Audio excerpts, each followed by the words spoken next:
You're gonna have to really slide. Oh, Work that baseball arm. Getting closest now. All right. All right. We're starting. Morning, we would officially like to call the Ohio Elections Commission meeting for August 28th, 2025 to order. So can we get an approval for the regular meeting? Well, let's minutes? get the Attendance? attendance. Let's do that. You know, He doesn't put that on the agenda, I made the same. Oh, that's right, we had to be me. Right. Mix things up. Let's do the roll call at the end. And just the vice chair, Let's do okay. the roll call at the end. well, yeah, we can always do that. Come on, let's have a little fun with the game. We're going out of order here. Well, we need to make sure everybody's present first. Mr. Lyle. Reverse order. Mr. Lyle. I'm present. Okay, thank you. Oh, Happy to be. Ms. Tavares. Present. Mr. Stoutberg. Here. Mr. Knight. here. Mr. Kirschner. Present. Vice Chair, and for this meeting, Chair Davis. Here, Ms. Hagan is not present, nor is Mr. Caraway. But Mr. Stoutberg is obviously here in Mr. Caraway's absence, serving as an alternate. okay. We need a motion, Mr. Executive That Director. probably would be a good idea to Or move Mr. Carroll. for Mr. Caraway at least, and potentially Ms. Hagan. Okay. So are you moving to excuse him for good cause? I am. Second. Is there a vote All on in that? favor? All in favor? Aye. Aye. That motion passes 6-0. Now you can do the minute. All right, back on track. There you go. Can I get a motion for approval of the regular meeting minutes for July 24th of 2025? So moved. Second. All in favor? Aye. 5-0, considering Ms. Hagan, Mr. Kennedy here. Okay. We need the schedule. We want to start with, Let's do the preliminary reviews, and I'll address them, all three of them. Obviously, you can, there is, number one, Culp v. Preston, number two, Demora v. Brown, Culp Preston, 2013 G020. Demora versus Brown, 2016 G009, and Posner versus Fakey, 2017 G021. There is no one present that I can see for any of those. Those matters have been obviously pending for a while. They kind of got lost in the shuffle. They have not been prosecuted, and so I'm recommending that all three of them be dismissed for failure to prosecute. and they are not online, is that correct? No. Okay, I will move to adopt the executive director's recommendation with respect to all three matters. Second. are we doing individual votes or? No, we can do it all together. Mr. Kirschner consolidated them, so I would certainly recommend that you just go ahead and deal with them. All in favor? Aye. Aye. All That opposed? Oh, all opposed? That's right, that part matters. Okay, that motion passes. Passes 6-0. Thank you. Now we can go to. Let's see, I'm gonna take them in the order in which Mr. Hughes has written down, attendees online. Chris, I'll say there, I think it's Derek Salustro, 2025 R-248. Mr. Shalustro, are you? I'm present. Let's see. Let me find him online.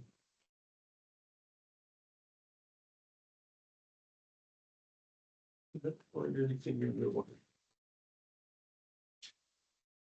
Number 63. Madam Chair, members of the commission, I have 2025 R-248. ECW, sorry, I'm slow here and getting on the uptick.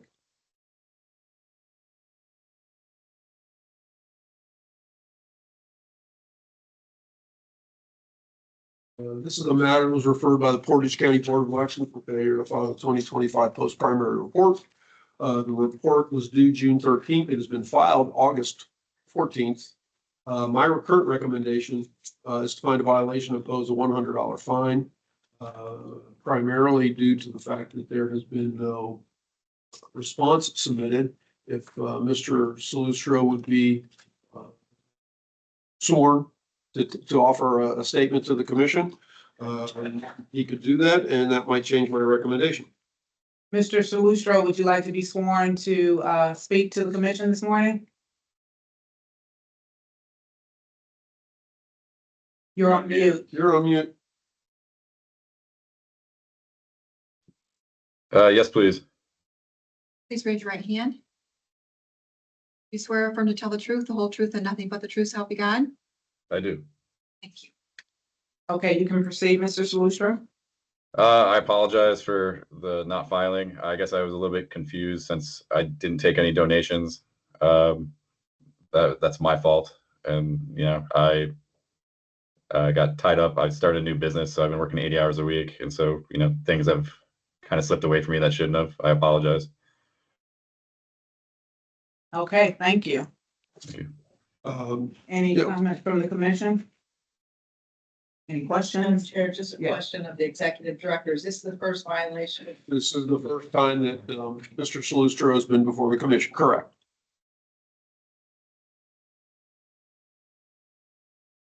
So has the report been filed? It has. Yes. Okay. Did you say that? I'm sorry. Yes, I did, but that's okay. Okay. Madam Chair, members of the commission, based on his statement, my recommendation would change to indicate that there is a violation of the statute still, but instead impose a fine of $50, primarily due to the fact that the report was approximately 2 months late in filing. Certainly, if the commission wants to go in a different direction, I understand that fully. I'll move to adopt the executive director's recommendation. Okay, we've got a motion and a second. All in favor? Aye. Aye. That motion passes 6-0. Thank you, Mrs. Salustro. Have a good day. Thank you. The next matter for the commission's consideration is item number 14, 2025 R-199. Advocates for Education Excellence. There's a Kurt Verhoff before the commission. It is currently under the good cause recommendation. This is there were a couple of reports filed. They were filed on July 31. A response has been submitted. He talked about how the PAC has essentially been dormant. The need to file the report was overlooked, along with normal family demands. Both the treasurer's mother and father-in-law has passed away, requiring a great deal of action. Planning is to close the PAC in short order. Certainly, if the commission wanted to further hear from Mr. Verhoff, we could do so. Commission members? Mr. Verhoff, would you like to speak to the commission on behalf of your case before us this morning? Yes, ma'am. Okay, you will need to be sworn in. Okay, please raise your right hand. You swear or affirm to tell the truth, the whole truth, and nothing but the truth, so help you God? Yes. Thank you. You can proceed. It's exactly as what was written in the letter. The PAC was essentially dormant, no money coming in and no money going out. And we did have a lot of hardship or sadness in the family with the passing of 2 in-laws. So, but that took priority for the time at that time. And that's all I have. I am truly sorry for the shortcoming. And as soon as I found out that there was the shortcoming, I immediately filed the missing reports and had them stamped and dated by the Board of Election here in Hamilton County. Okay. Thank you for your time. Thank you. Is there any questions or statements from the commission members? No? I'll move the recommendation of finding a violation but for good cause for 2025 R-199. I'll second that. We have a motion and a second. All in favor? Aye. Aye, that motion passes 6-0. Thank you. Thank you for your time. Is that Next. the next item for consideration, Madam Chair, members of the commission, is Item number 36, case number 2025R-221. It's under the $50 fine recommendation. Rodney McCubbins is the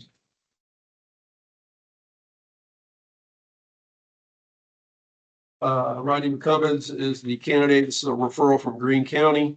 The report was filed. Various reports were outstanding. A response was submitted. My recommendation is to find a violation and impose a fine of $50, primarily due to the lateness of the report. Certainly, if the commission wanted to hear further from Mr. McCubbins, we could do so. Mr. McCubbins, would you like to speak on behalf of your case before us this morning? Yes, ma'am, please. Okay, you need to be sworn in. Please raise your right hand. Do you swear affirm to tell the truth, the whole truth, and nothing but the truth, so help you God? Yes, I do. Thank you. You can proceed. Yes, ma'am, as I stated in my letter, it was completely an oversight as the election year was the same year that I sold my house and moved and failed to update my new address with the board. But upon immediately getting notified by the board, I complied with all their recommendations and all the reports have been filed and everything is up to date. Okay, thank you. Yes, ma'am. Anything from commission members? Someone like to, Yes, I'll move to adopt the executive director's recommendation. there's a motion, we have a second? Yes, second. Second, all in favor? Aye. Aye, that motion passes 6-0. Thank you, Mr. McDobbins. The next matter for the commission is item number 41, case number 2025R-226, Madeline Lewis. This person is also present online.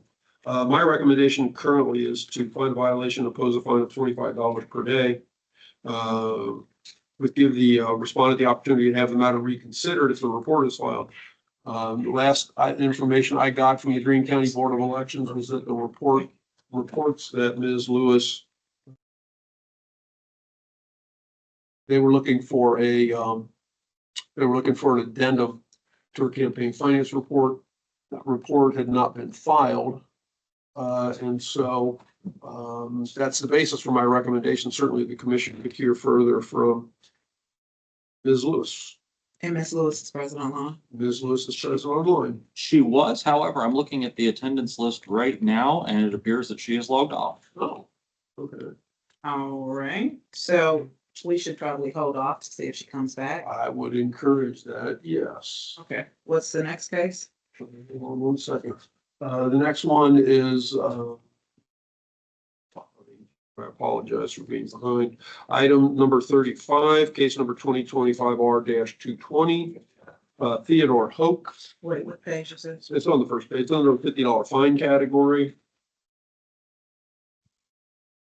My recommendation is to find a violation and impose a fine of $50. Certainly, if the commission wanted to hear further from Mr. Hoke, you could do so. Commission members?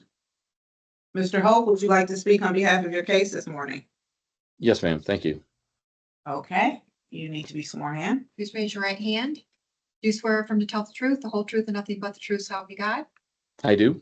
Thank you. You can proceed. Yeah, the forms that I had to fill out with Greene County Board of Elections, that was my first time running. I was previously appointed to city council, so this was my first campaign. I walked in and spoke with representatives at the election commission, and I filled forms out in the manner they instructed me. It only came up a couple years after that fact. They wanted to correct something where they had me list it was a self-funded campaign. But they originally had me list contributions as donations. They wanted that form to be updated as contributions. They also asked that I retrieve bank statements that were about 2 years old. So I had to go back and do some research, trying to align my schedule and be able to get the information they requested and bring it in person. It took me too long. And then that was when the late notice was filed. But I have since collected the information and submitted forms correctly per the direction of Greene County. Okay, Mr. Hogan, when you say you talk to representatives from the Ohio Elections Commission, what you mean is the Board of Elections, correct? Sorry, Board of Elections Okay. in Greene County. Yeah. Okay, Thank you. Thank you for your testimony. Commission members, anyone? Madam Chair, just a question to the executive director. When a Board of Elections requires a change after a period of time, do we normally blame the spot? What do you mean by a change? An well- addendum? I mean, if an addendum is requested, a candidate has 21 days in which to file a corrective report to correct whatever it is that the Board of Elections or Secretary of State's office would request as a part of the addendum. But they recommended originally that file as a contribution or as a donation and then later change their recommendation to a contribution. Correct. It was a mix-up at the Greene County level. I think it was just confusion on how to properly file in accordance with their own processes. I asked in person what I should be doing, and I followed that instruction. Okay, I understand where you're going with it. But I was at fault in not filing paperwork in proper time. So I will take full blame for that. But it just took some time for me to collect information on line schedules to get things submitted in accordance with their processes. Madam Chair, just a comment. I certainly appreciate our executive director's comments, but this is one of the reasons, and I hope when the Secretary of State takes over the responsibilities of the Ohio Elections Commission, that there is better training for boards of elections so we can have at least consistency along the 88 counties. Because that's always been a problem, that each of the 88 county boards of election handle things in their own way. And it does cause confusion, not only for the candidates for office and PACs, but also for the Ohio Elections Commission. I have questions, Executive Director. How long did it take for the amendment to be filed? Bear with me for one more second. I moved away from that page. Let's see. Well, it was filed on August 20, no, sorry about that. It was filed on August 8th, and it looked like the board was looking to have that by April 28th. So are we talking about the original filing where he walked in or the amendment? Well, the amendment would have been filed on August 8th. Okay. 3 months and second. But I certainly understand and respect where Mr. Ferris is coming from. And how long after his original filing did they catch this issue? I will look. I'm not sure that that is something that would be readily apparent from the referral.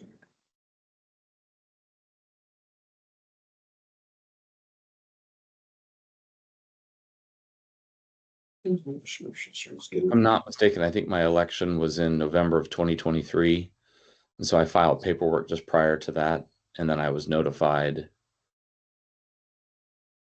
March or April of 2025. 2 years, basically.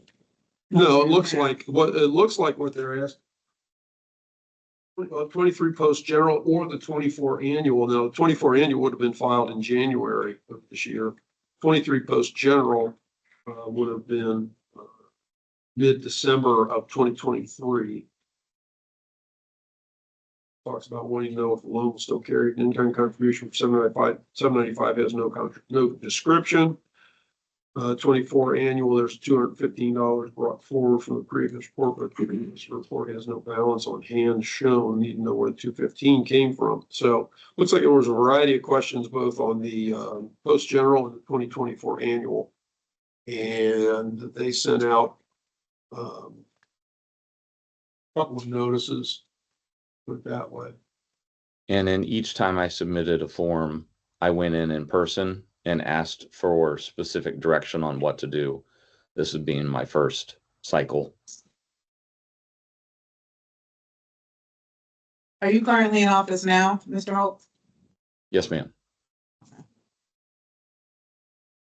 So it looks like it was related to the post general in 23 and the annual in 24. And they must have gotten to him in March, April of this year. The annual 24 would have been as of January 31, 2024. And there was no inference that those were filed late. It's more related to the addendum. So you're talking a year and a half. What is the? It would be what, a little over a year and a half for the post gen. Well, for the post gen, but for the addendum, it's about 4 months later. So wait, the post gen was not late. No, at least not that, at The least not that issue here they is the indicated, addendum. is the that- addendum, correct. Yeah, okay, but Okay. what I'm getting at is, okay, he files based on their advice. Thinks it's fine, a year and a half goes by, now you gotta go and retrace steps, figure it out, have multiple meetings. I mean, I don't know that 21 days is a fair number, and I'm not questioning the statute, but this doesn't, in my mind, necessarily fit the statute, because he filed in time originally. Yeah. Now we're talking about a mistake made at the Board of Elections and fixing it. I don't know that this fits. In my opinion, doesn't fit in this framework. I mean, I'm leaning towards no violation.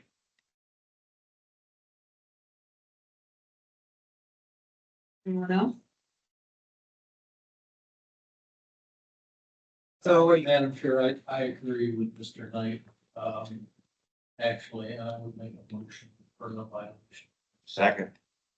there's a motion, there's a second. I think maybe we should do a roll call vote for this one. Okey dokey, you're running me at the end of my paper, but I'm more than willing to do it. That's all right. You got more. I do. Ms. Tavares, Yes. Mr. Stoutberg. Yes. Mr. Kirschner, No. Mr. Knight, Yes. Mr. Lyle, Yes. Chair Davis. Yes. That motion passes 5-1. 5-1. Okay, thank you so much, Mr. Hope. Have a good day. You same. Thank you. The next case is item number 38, case number 2025 R223, Clinton Allen. This is also for. 38, where is it? Sorry. It's under $100 fine category on page 3. The report has been filed. It's again a requested addendum from the Greene County Board of Elections that they look to have by mid-May. The report was filed on August 22nd. My recommendation is to find a violation and impose a $100 fine. There was no response submitted. Certainly, if the commission wanted to hear further from Mr. Allen, we could do so, and take his statement at that time. Commission members? I'll proceed. Good morning, Mr. Allen. Would you like to speak to the commission this morning on behalf of your case? Good morning, ma'am. Yes, I would. Okay, you need to be sworn in. Please raise your right hand. Do you swear affirm to tell the truth, the whole truth, and nothing but the truth, so help you God? Yes, I do. Thank you. You can proceed, Mr. Allen. Thank you so much. Thank you all so much, first off, for taking my statement this morning. This was totally my mistake and error in how I read the submission. Some of my documents were submitted, but the two receipts or the two invoices were on the report, but the actual invoices weren't attached. I didn't understand that. I miscued that. Totally my error.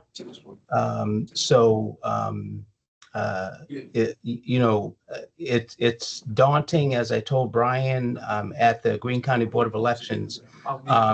Some of the information when it comes to campaign finance and those things are relatively daunting when it comes to this local stuff. So again, I take full accountability for my misjudgment because I thought it was filed. Thank you, Mr. Allen. Thank you. Commission members? So, Madam Chair, if I may, Mr. Richter, so are the reports filed? Yes, sir. Okay. Yes. Thank you.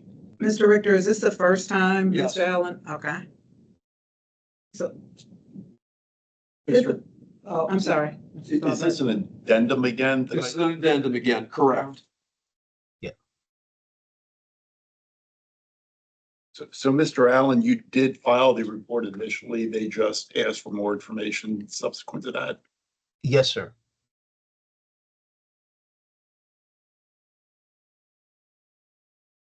If I may, Mr. Richter, based upon Mr. Allen's presence, how would that impact your recommendation? My recommendation would change to still find a violation, but impose a fine of $50 based on the statement that he made on the record. I'll move to adopt. We have a motion on the floor. Is there a second?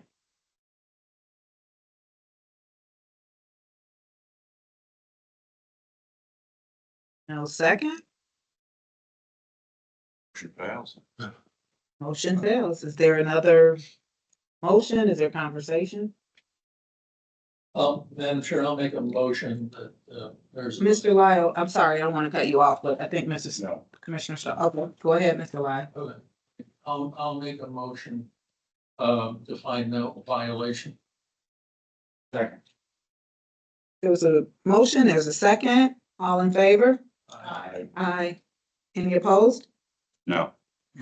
That motion passes 5-1. Thank you, Mr. Allen. Thank you so much. Y'all have a wonderful day. You too. Let's see. We'll stick with our online friends. And go to, let me find it. Item number 48, case number 2025R-223. Where are you at, Mr.? On page 2, under the good cause category. Daniel Burns.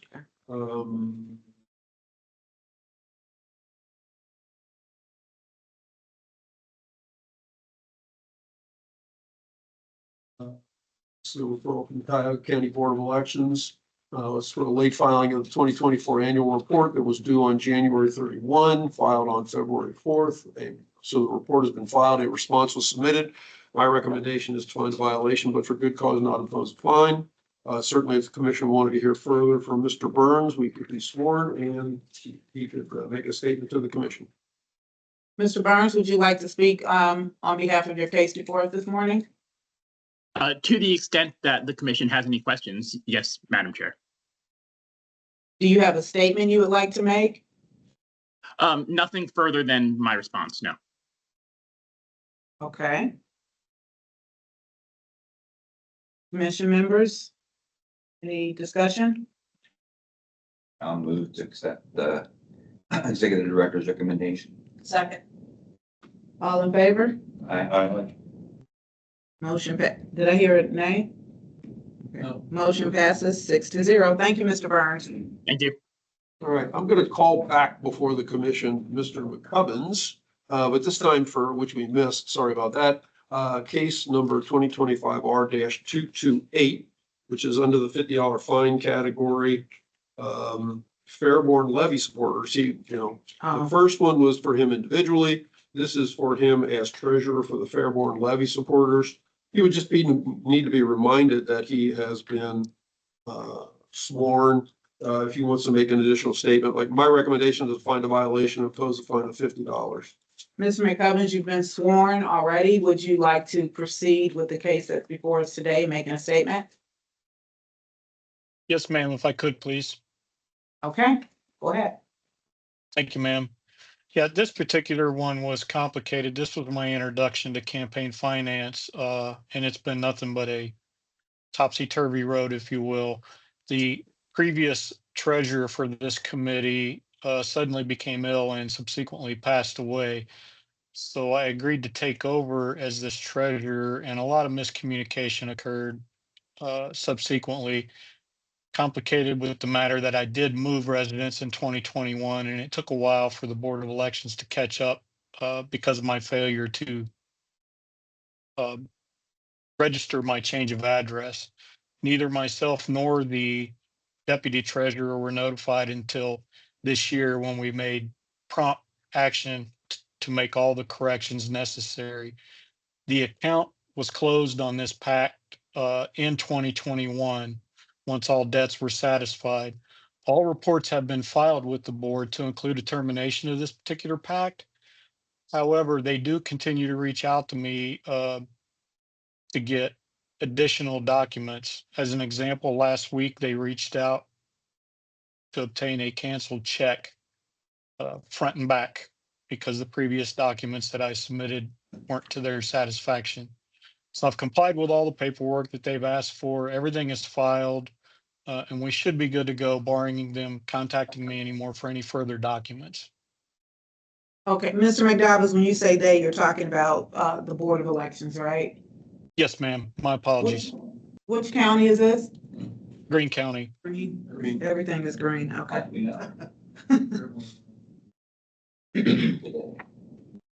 Okay, thank you for your statement, commission members. Any discussion? Is there a motion? Or Mr. Richter, do you have? I'm sticking with my recommendation to find a violation and impose a fine of $50. Do we have a motion? I'll move the recommendation of the executive director. Motion on the floor. Is there a second? Second.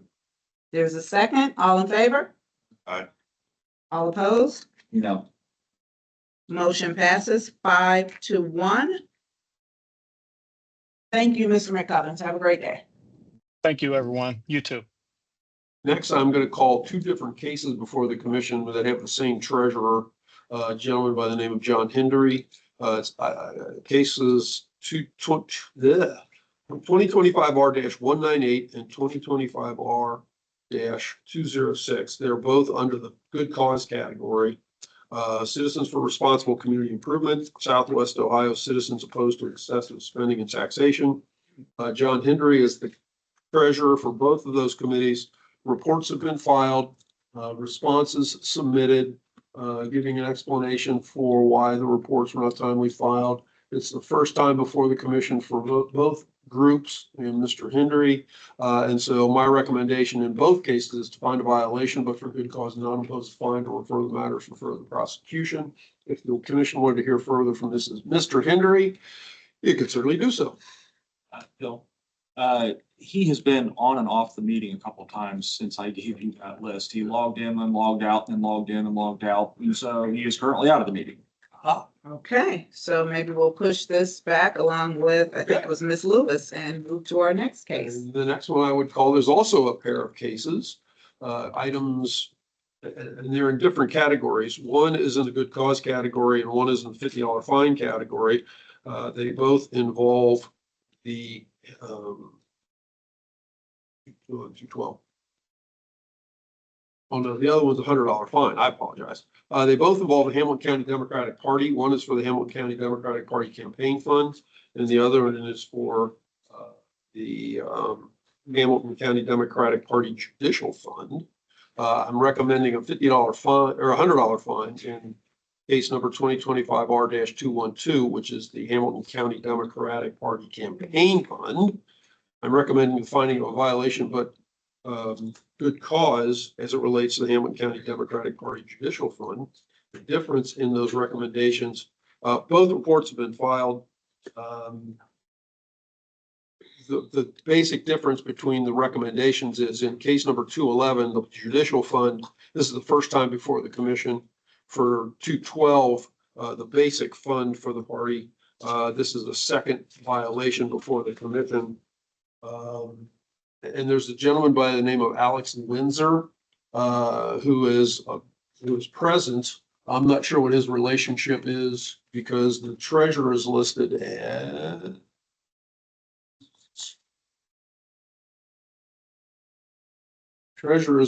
a gentleman by the name of Brian Griffin, that we received from the Hamilton County Board of Elections. But, you know, if Mr. Lindsay has a responsibility with the party, he could certainly speak on their behalf if the commission would like to hear from him further.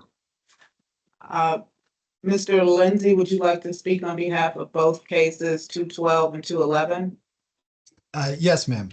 What is your affiliation with the organization? I am the chair of the Hamilton County Democratic Party. Okay, you will need to be sworn in. Please raise your right hand. Do you swear or affirm to tell the truth, the whole truth, and nothing but the truth, so help you God? I do. You. You can proceed. Good morning and thank you. My name is Alex Linzer. I am the chair of the Hamilton County Democratic Party. I would like to note that I was recently elected chair, so the reports that are at issue in this case were actually filed before I was elected. That is why our treasurer, Brian Griffin, submitted a sworn statement with the party's response on this because he was treasurer at the time. Unfortunately, he serves on the Cincinnati Civil Service Commission and they are also having a hearing today, so he could not attend. So I do not have personal knowledge of the events other than what has been relayed to me. So I will just summarize what was in Mr. Griffin's letter to the commission. The Hamilton County Democratic Party had a lapse in staffing. We have one employee, and from December of 2022 to April of 2023, we had a vacancy in that position. There was some income to both of these funds that the treasurer was not immediately made aware of. So he was unaware of the requirement that he file a pre-primary report. As soon as he was made aware of the income, he corrected that and we filed the reports on March 22nd, according to the Board of Elections notes on the reports. Again, we take responsibility for the error. We've reviewed the preliminary recommendation and we believe it's fair. Okay. Any discussion from commission members, questions, comments? I'll move the recommendation. I'm going to, number 26, the Hamilton County Democratic Party Judicial Fund. Move the recommendation of the executive director. I'll second that motion. There's a motion, there's a second, all in favor? Aye. That motion I'm sorry, any opposed? That motion passes 6-0. Do we have a motion for case number 2025R-20212? Madam Chair, I'll move the executive director's recommendation. Is there a second? Second. We have a motion and a second. All in favor? Aye. Any opposed? That motion passes 6-0. Thank you, Mr. Lindsay. Have a great day. Thank you. Okay, it appears that we have Mr. Hindi is back on. Mr. Henry. Hold on. Never mind, scratch that. He's back on. He is back on or he isn't? He was until I spoke up. Now he's on. Oh, okay. I cut it. Is Miss Lewis? No, she has not logged back. She is not logged back in. Let's So go this to is the people who are present Yes. here in the building. First case I'll call up is 2025R-219. Item number 34. It's on the $100 fine category. The candidate, Mr. Crawford, and its treasurer, Rosalind Crawford, are present right there. And we need to hear from them. We could hear from them further if the commission would like to hear from them further. This is for a referral for failure to file a complete and accurate statement that was due on April 29th, filed on May 22nd. And so my recommendation could change based on the nature of their explanation. Okay, Mr. and Mrs. Crawford, good morning. Thank you for being here. Would you like to speak on behalf of the case before us today? Absolutely, yes, I would. Okay, you will both need to be sworn in. Raise your right hand. Do you swear affirm to tell the truth, the whole truth, and nothing but the truth, so help you God? Absolutely. Yes. Okay, you can proceed. I guess I could start by saying, I just appreciate actually this experience being here. Thank you for your attention as well. For me, this has been my first election campaign, knew nothing about it. Visited the campaign center, I know a handful of times, and they kept, I was seeing someone who was there that was actually being promoted to a position up in Columbus, who told us initially we were good to go. Ryan, who is new in his position, actually, when I went to him to ask him for help, counsel, or explanation, he said, read the manual. And his explanation was to me, he cannot tell me how to fill out the forms, but he insisted that I would study and do the research on my own, which is fine. I was okay with being treated that way. The other thing that was interesting was I didn't know that I was referred up and that we were still in violation. I had an email right here from Ryan, who basically, I asked him, I said, Ryan, how did I get referred up to Columbus for, for violation? And he said, and he looked over the file and he says, and he brought me into his personal office because he didn't want to have this conversation out in front. The way he explained it was, he's new in his position. They hired him to do the auditing. He's not a counselor, or nor is he a teacher, but he says he's there to audit the books and to make sure that any violations got reported up. He said, in your case, I got busy and didn't submit the email that says I was basically in compliance.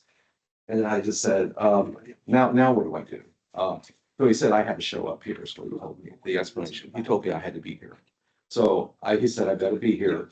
And he said he would send an email up ahead of me explaining that, well, we're compliant. So with that. Mrs. Crawford, would you like to speak? Thank you, Mr. Crawford. I just have to say, it is complex. Everything that James is saying is true. We went over several times, discussed it, thought we had presented the information that we needed. We were dealing with two different people.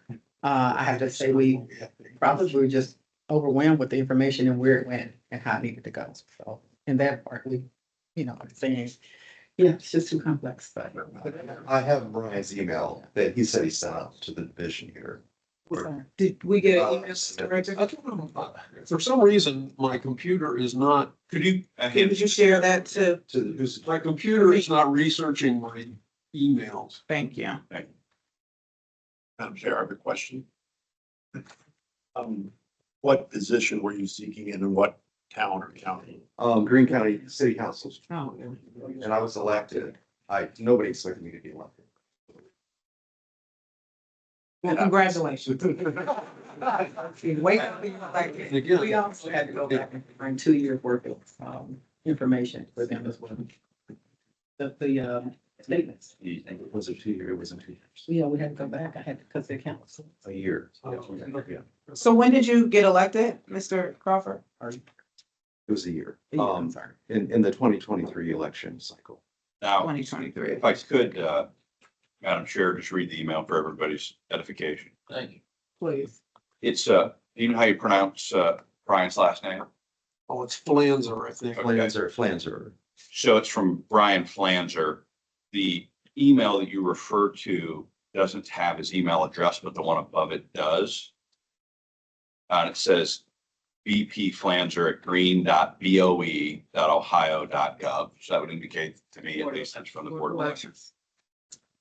It's from Brian to Chris Hughes with our Elections Commission, copying Mr. Crawford, James Crawford Holmes at att.net. Committee to elect James Crawford. Hi, Chris, to Chris Hughes with us. This email is a follow-up to the email I sent you back in May in regard to James Crawford. He is in compliance and the committee is not active at this point. Thanks, Brian Flanzer. Not a lot of explanation, but that's what it says. And I'll pass it around for the group to look. What date is that? Thank you, Commissioner. August 1st of this year. Thank you. And who was this email sent to again? To Chris with the Elections Commission, you. And, Oh, and copy. Yes. Okay, thank you.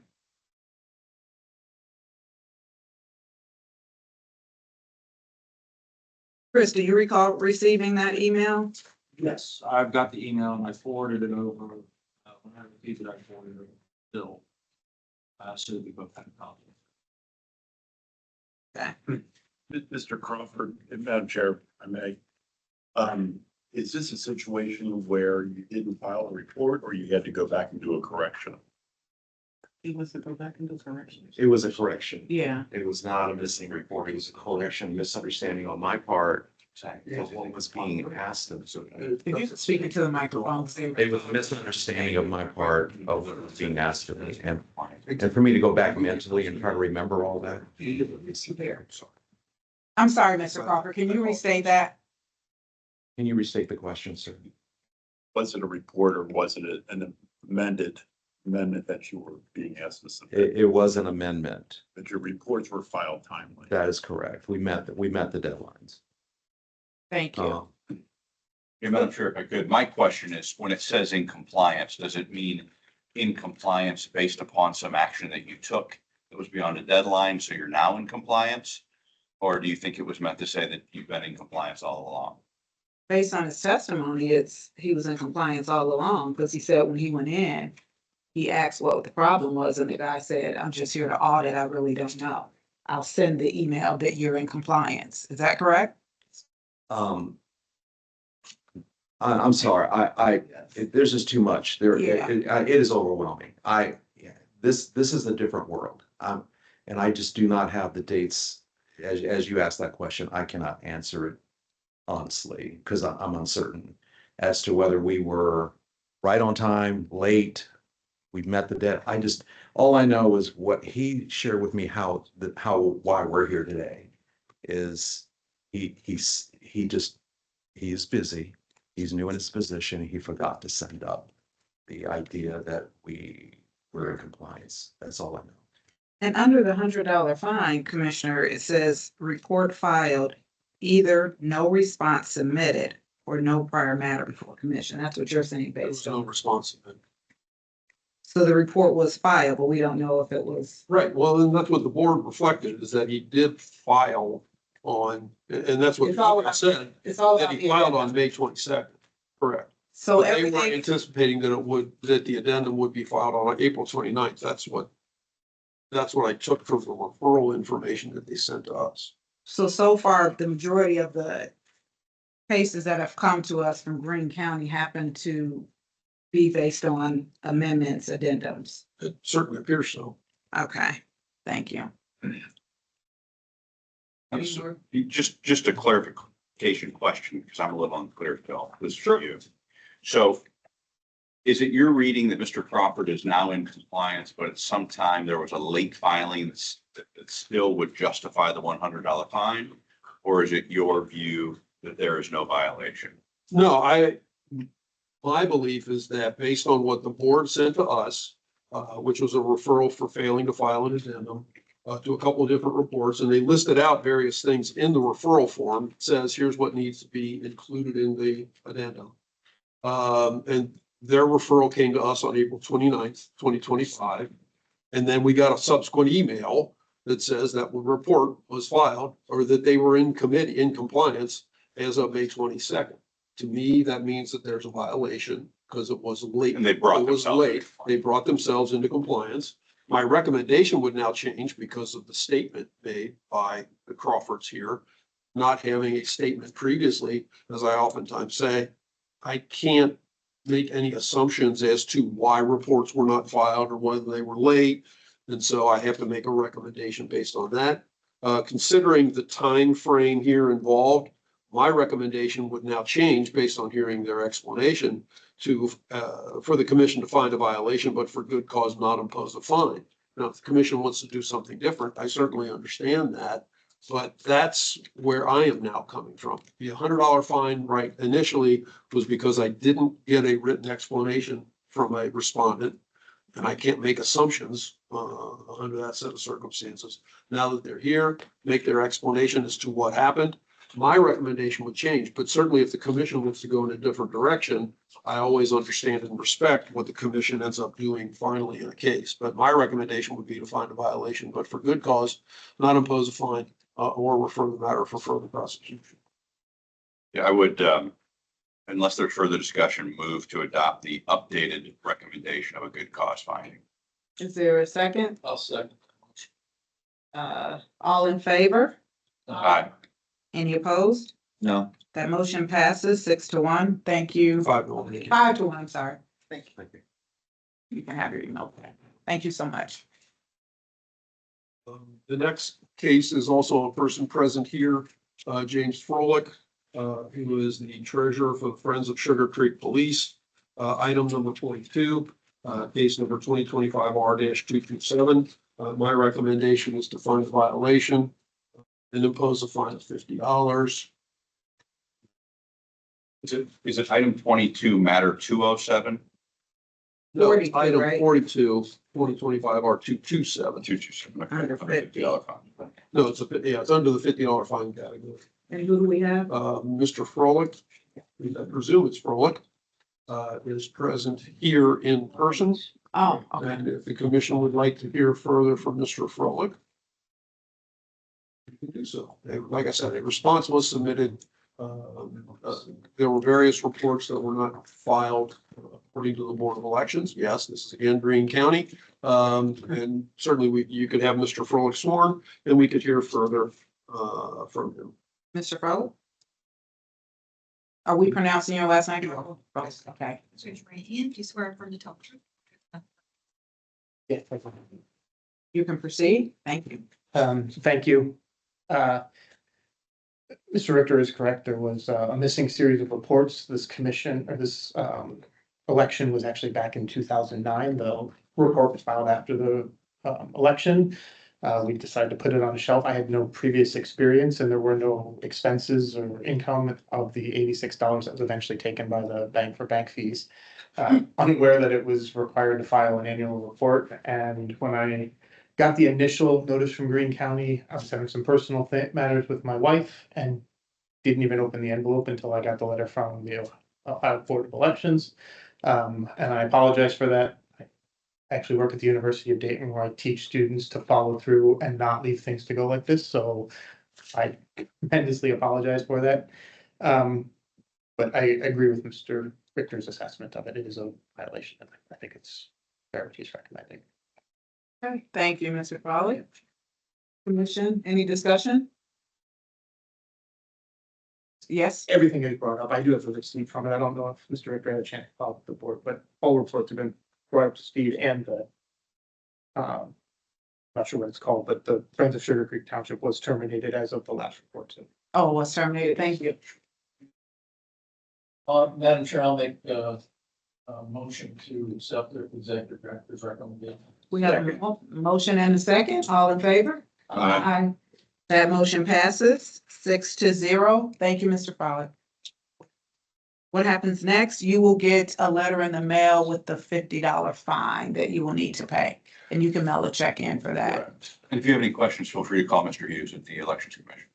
thank you. Thank you. Thank you. Have a good day. I don't know where we are. We don't have anybody else online right at the moment, or do we, Chris? What's our status there? Correct. There's a report or someone that's just named Brian on it. I reached out, response back if they're here on the matter, so. Okay. Well, then I would recommend we go to what I have on page 4 toward the very end, the to be determined category, which is the Black Women's PAC. Mr. Katz is here from the Secretary of State's office. Certainly he could speak further as it relates to the Secretary's position on that matter. Most of the commission would recall that they were before us at the last meeting in July.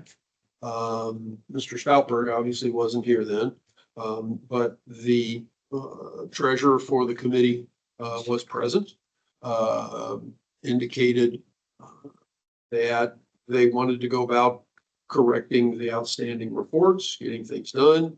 At the conclusion of the consideration at that point, the commission said, okay, fine, we'll bring this back before the commission at today's meeting on August 28th. In the interim, anticipating that they would get their reports completed and filed. I talked briefly yesterday with Mr. Katz and briefly again this morning, and he has indicated that there has been no change in their filing status with the Secretary's office. We have not heard anything subsequent from the treasurer, either, continuing or whatever. And so, here we are, we're back. They have not filed, they're not in compliance. I don't know if Mr. Katz wants to add anything further. But I guess my leaving it under the to be determined category was because there were comments made at the last meeting about, that were kind of serious as it relates to get this done or else. Well, they obviously didn't get it done. And so now here comes the or else part. I'll be glad to answer any of the questions that you may have that I can answer. But I don't know that there's anything else that I can really answer. Would the commission like to hear from Mr. Katz? Because the The respondent is not here, correct? Correct. Okay, Nope. That's not her. okay. Mr. Katz, good morning. Me bringing it up, maybe. Good morning. So the facts of this case were stated at the previous hearing, as well as by Mr. Richter. Would there appreciate a recitation of those facts as they've happened, or is that not necessary? I think so, because Commissioner Stolberg was not here for that. Excellent, thank you. So we are here to talk about, first Brian Katz from the Ohio Secretary of State's office. We're here for the Black Women's Political Action Committee, a very long-standing committee, and I know that because they've been referred to this body in 1992, 2003, 2004, 2005, 2007, 2009, and again in 2010. For failing to respond to a letter from the Secretary of State's office regarding their 2016, 17, 18, 19, 20, 21, and 22 year filings. That was mailed to them in June of 2023. The treasurer signed for that letter 4 days later, back in 2023. Therefore, it was due July 11th, 2023. Our office then sent follow-up requests for information November 8th of 2023, as well as additional communications leading all the way up through April 18th of 2024. However, nothing has been filed at that time. We have granted extensions through different communications with the treasurer over the year, trying to give them additional time. However, they have failed to file that information. We're not, at least prior to the last hearing, it was not known of the extent of the true issues with the committee.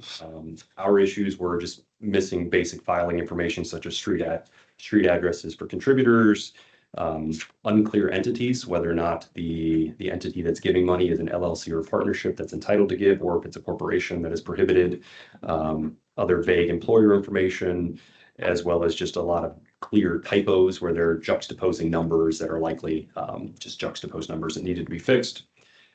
However, in the hearing, they testified that they likely also have balance discrepancies. And so we were supportive at that time of giving them additional time to rectify these issues, because the hope is for them to come into compliance for balance issues, because they'll have issues in the future if they don't fix that. And so they have not fixed that. And in light of the potential penalty for failing to address requests for addenda from the Secretary of State's office, which provide violations not up to including $1,000. It would be our recommendation that the committee be fined for this violation that we are addressing now, which is the failure to respond to our letter.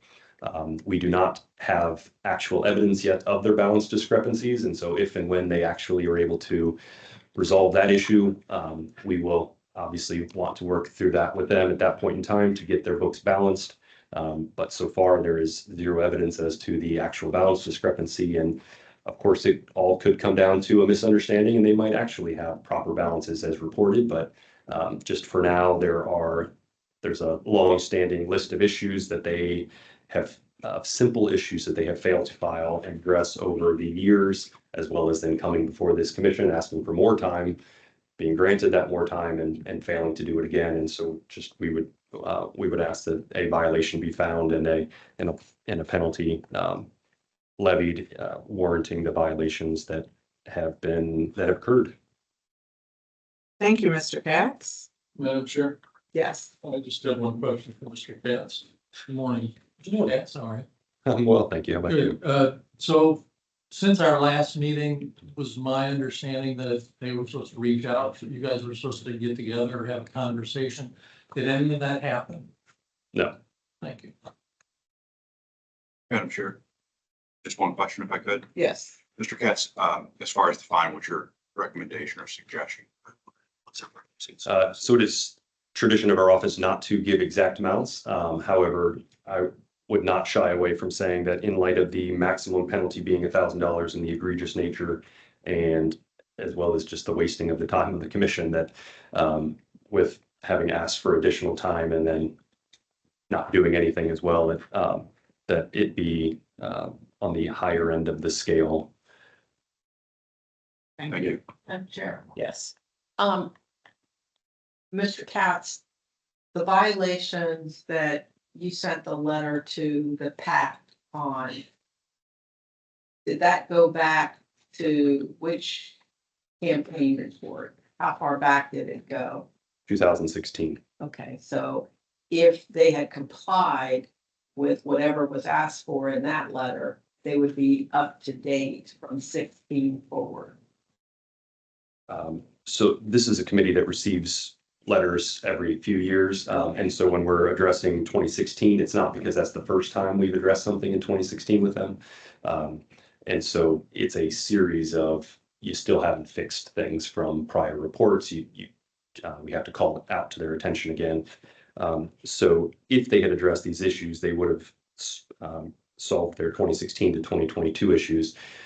However, as they indicated in their testimony, they have more issues of a more recent nature that will not be resolved by this today. And then just one follow-up question. Is it the same treasurer from 2016 on, or has it changed? It's changed, but.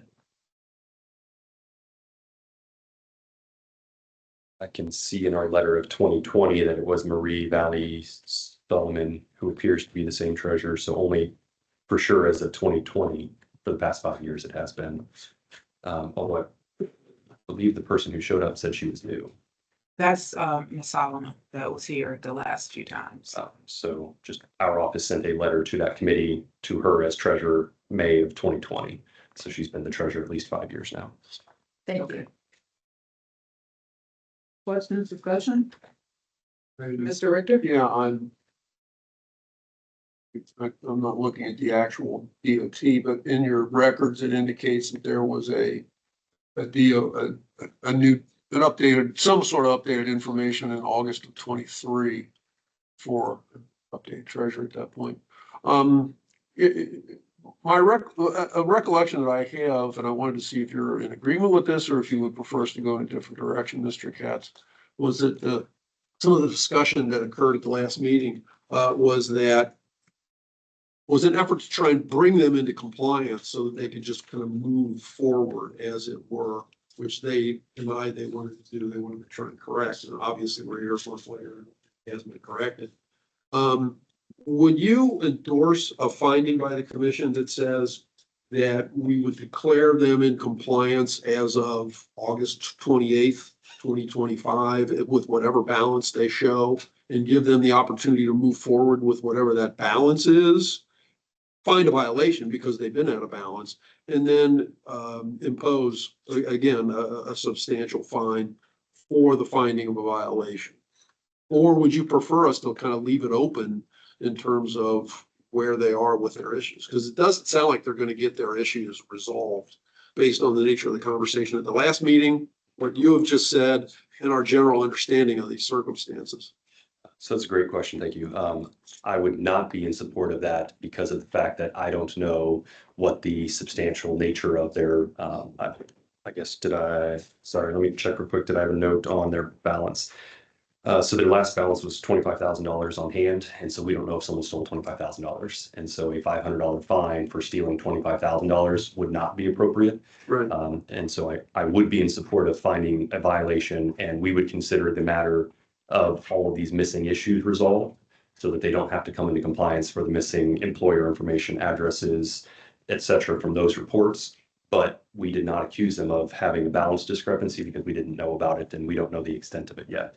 Okay. If it ended up being a couple $1,000s here or there, then yes, a $500 fine might be appropriate, so long as there's no evidence of intentional theft of funds.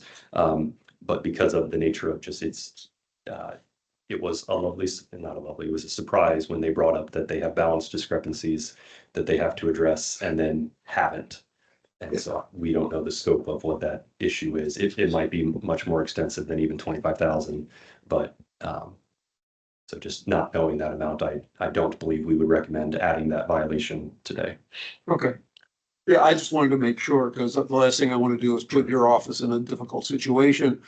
But as we often discuss, it's not out of the ordinary for us to declare someone in compliance as of, let's say, today's meeting, to give them the opportunity to move forward as a way of clearing up all their problems. But I certainly understand and respect what you're saying as it relates to potential balance issues and where they may be and what caused them. Thank you, Mr. Richter. Mr. Katz, so there's so many years and cases, it gets a little convoluted and confusing. So you're saying declare all of the missing documents. How many reports will that, what years, I guess, of reports will that clear up and take care of? So we have filed for a violation on a letter that covers reports from years 2016 through 2022. I don't believe it's necessary for you to make a special motion of any sort. Just fining the committee for those for the violation as we've alleged, in our view, covers that, so that we would not come back and say you're still missing those same issues, because we've already notified you of your failure to file them. And so they have been fined for that violation. And it's only if you're doing anything additional beyond that, such as extending it to 2025 or balance discrepancies, that we would ask you to make additional findings besides just a violation that they've committed. I'm sorry, a finding that they've violated what it is that we've committed, but to directly answer 2016 through 2022. Okay, thank you. And Madam Chair, just to be clear on that, so it would be all violations identified from 2016 to 2022. And then anything after that, we would deal with that when it came forward, if it came forward. Correct? Yes. Okay, thank you. Mr. Katz may deal with it because we won't be ready. Correct. See, if I may, Madam Chair, members of the commission, I guess what I'm going to try and make a recommendation here, that we declare that there is a violation based on the referral made to the commission for outstanding items included that should have been included in various campaign finance reports from 2016 to 2022. But that we do not declare a new balance or a current balance for their committee, but that they be in touch with the Secretary of State's office to inform them of what their balance is and what discrepancies led to that erroneous current balance. And for that violation, recommend that we impose a fine of $1,000. Okay, thank you, Mr. Richter. I'm sorry, you're gonna have to read. I don't understand the part that, I get the, we're getting rid of 16 through 22. But you're saying we're gonna actually say in our motion and the recommendation would be things going forward that hasn't been before us yet? Because I guess my question is, if there is a violation based on her testimony from the last hearing, the Secretary of State's office will bring that forward. Even if we were still going to exist, they would then have to bring that back before us again, correct? Okay. So I think we should stick to what's the cases before us. Yes, that wasn't the complaint. The complaint from the Secretary of State's office was not an imbalance of their books. It was the complaints that they articulated in their complaint from 2016 through 2022. That was just a verbal from the treasurer at the last meeting, but that wasn't brought before the commission. So we shouldn't be dealing with that. Okay. And then, Mr. Richter, how familiar are you with the treasurer? Does she typically respond? Because I know the last 3 times she has been present, so I find it odd that he's not here for this hearing. There's no email correspondence or anything? No, I did not receive anything subsequent in any way, shape, or form. And Mr. Katz, once again, you've given testimony that you have not heard from the committee, the PAC. Correct. I checked again yesterday and again this morning with the staff, and we have not heard from them, and they've not filed any amendments or anything else. Okay, thank you. Further discussion? The question is that the second director, is $1,000 the maximum fine? Yeah, I'm not sure that it is, to be honest with you, because the referral was for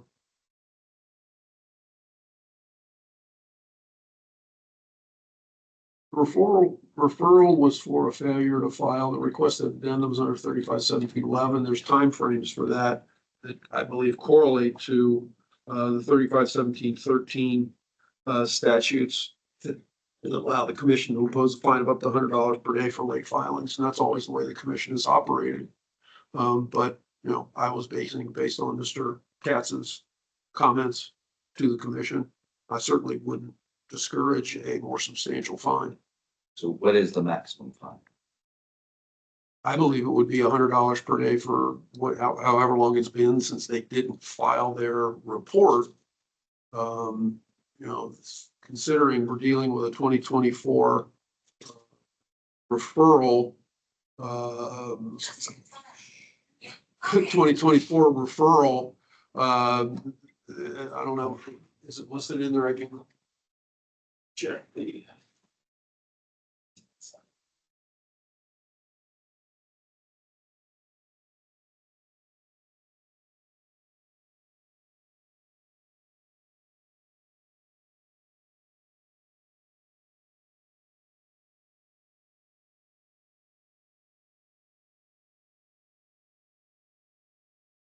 I'm finding the file. I forgot the full file. Their cat says. But, Like they present you. yeah. Thank you.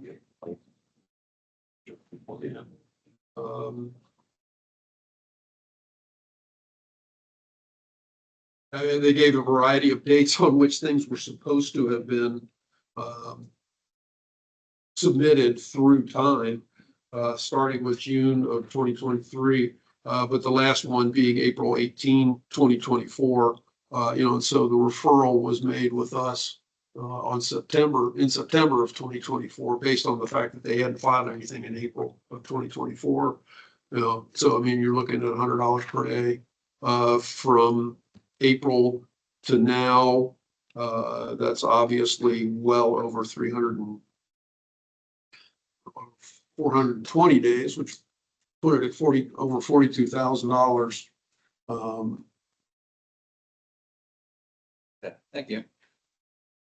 Thank you. Does the commission have any further discussion, questions, thoughts?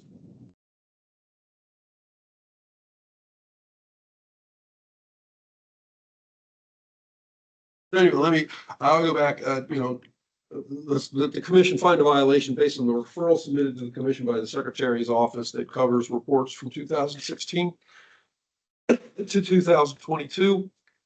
And that based on that violation, that the commission impose a fine of $2,500. And that always gives you guys a starting point. I move to adopt the recommendation of the executive director.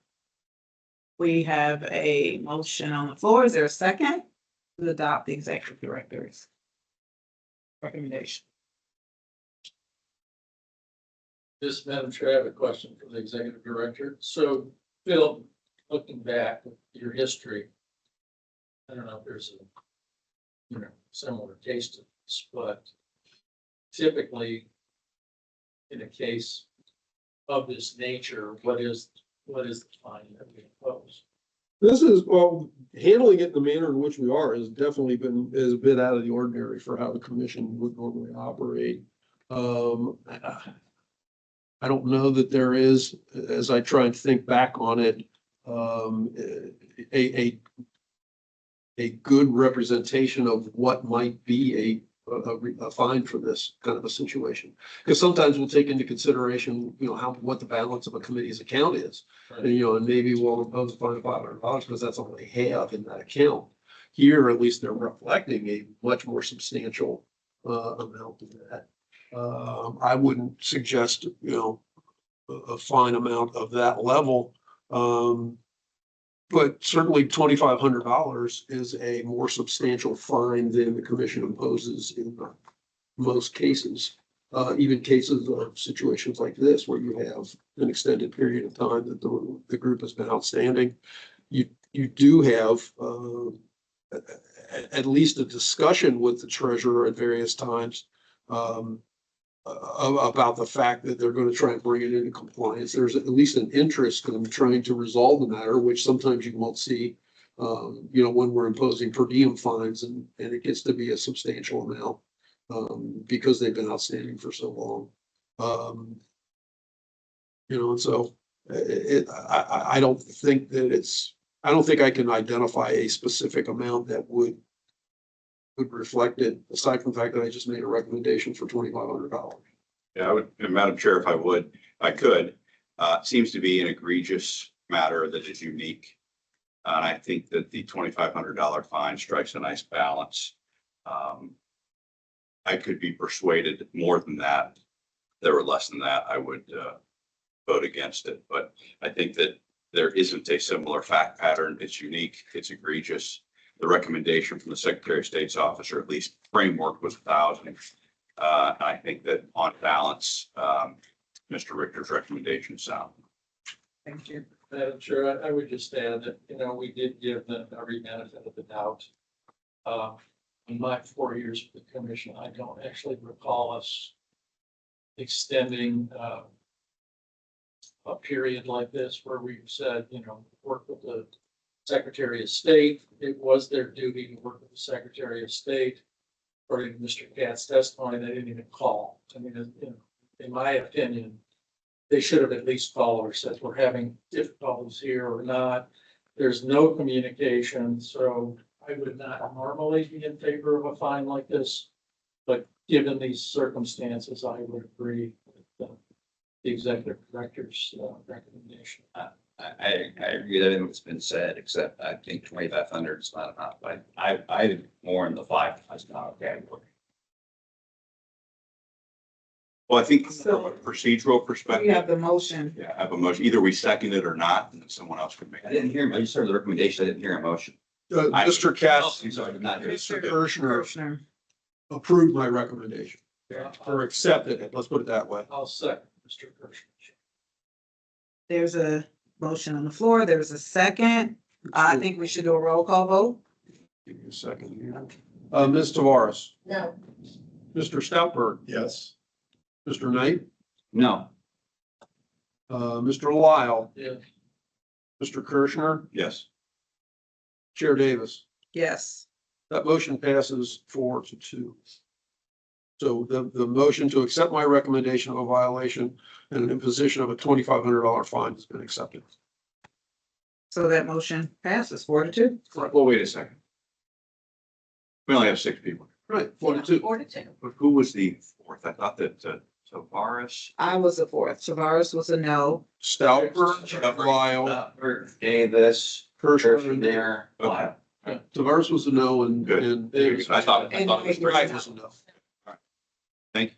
Thank you. Thank you all for your time. Thank you. Thanks, Brian. Okay, All right.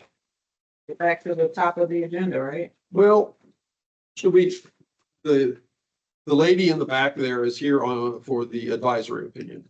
Oh, okay. And so if we're trying to get people out of here, why don't we go ahead and take up the advisory opinion? Thanks for bringing my laptop up here. We're having printer issues at the office, so You're gotta fine. make do. That's right. You're fine. Now procedurally, what do we do? Well, we have a request for an advisory opinion. I wrote the advisory opinion that I've circulated to everybody. I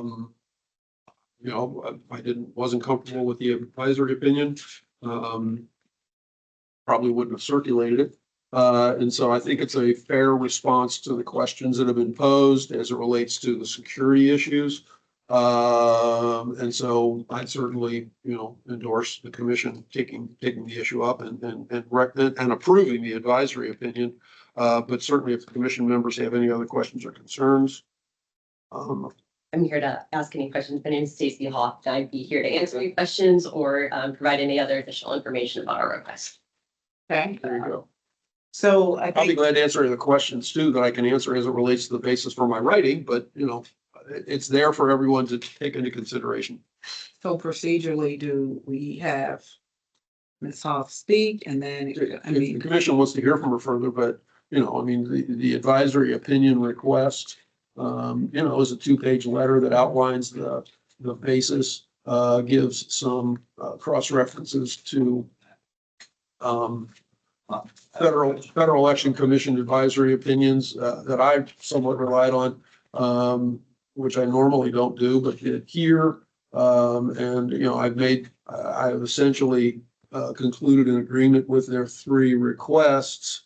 But essentially kind of saying, you know, you would need to have some sort of, I believe, a concrete threat or something that would, motivate an office holder to do something in terms of including a security, certain, you know, the security issues between putting something in their house, having other persons present, around them. And not just the fact that they want to spend money to do certain security issues. So anyway. I did a question, and I apologize, it's been a week or so since I read it. Does it address a framework for? No. I mean, I guess that's my one concern, right, is that, you know, does this enable, you know, someone to go and, you know, spend way too much and then write it as a campaign expense, right? I mean, there's security and then there's too much security. Seems to me there ought to be some level of framework on what amount is allowable.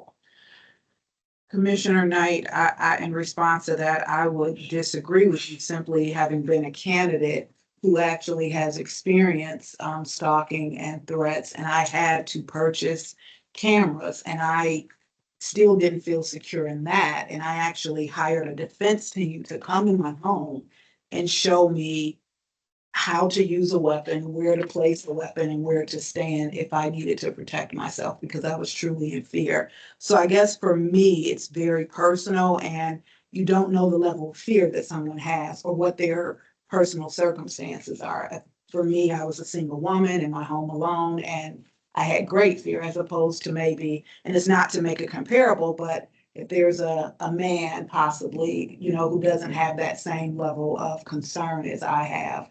And with, you know, prices fluctuating, how do we determine, you know, if a security company charges this or a private detail? I don't think we can put a limit on someone who doesn't feel safe as an elected official, especially in these times. I agree with all of that, except, I mean, an infinite is okay. I mean, the person can go and have their entire home, you know, redone and reinforced with barbed wire fencing and armed guards. I mean, I guess I just have a problem with unlimited. Right? I agree with everything you said.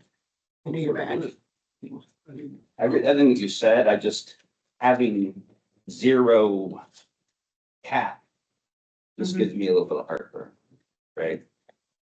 I hear you. I don't know how you could determine someone's level of fear and what makes them feel safe in a, you know, monetary amount. That's my thing.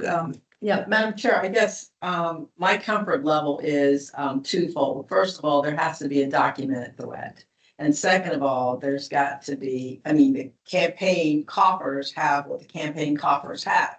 And most candidates for office do not have much money in their campaign treasury. So they would have to supplement whatever cost it was for a serious threat or one where they felt they needed more than just cameras in their home. If they felt that they needed, you know, personnel to detail them, or they needed something beyond the cameras. So I think that's part of my comfort level of not putting parameters on how much, because as the chair mentioned, depending on what county you live in, what the cost for X, Y, and Z security equipment is, would have the various costs from county A to county B.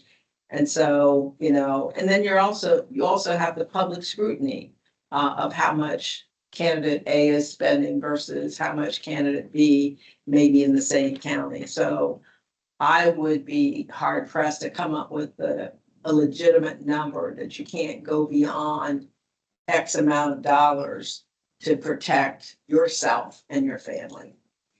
Madam Chair, if I could, to address both of the concerns. Ernie, I think your concern is valid. I think maybe the simple inclusion of the word reasonable might be helpful. Right now, it says can use campaign funds for additional or enhanced security measures. We were just updated to say all reasonable costs and expenses associated with additional enhanced or security measures. At least you've got some guardrails there. Who will determine reasonableness is a different issue, but at least you have some qualifier. Here, Davis, may I add a question that I think is related to this current discussion?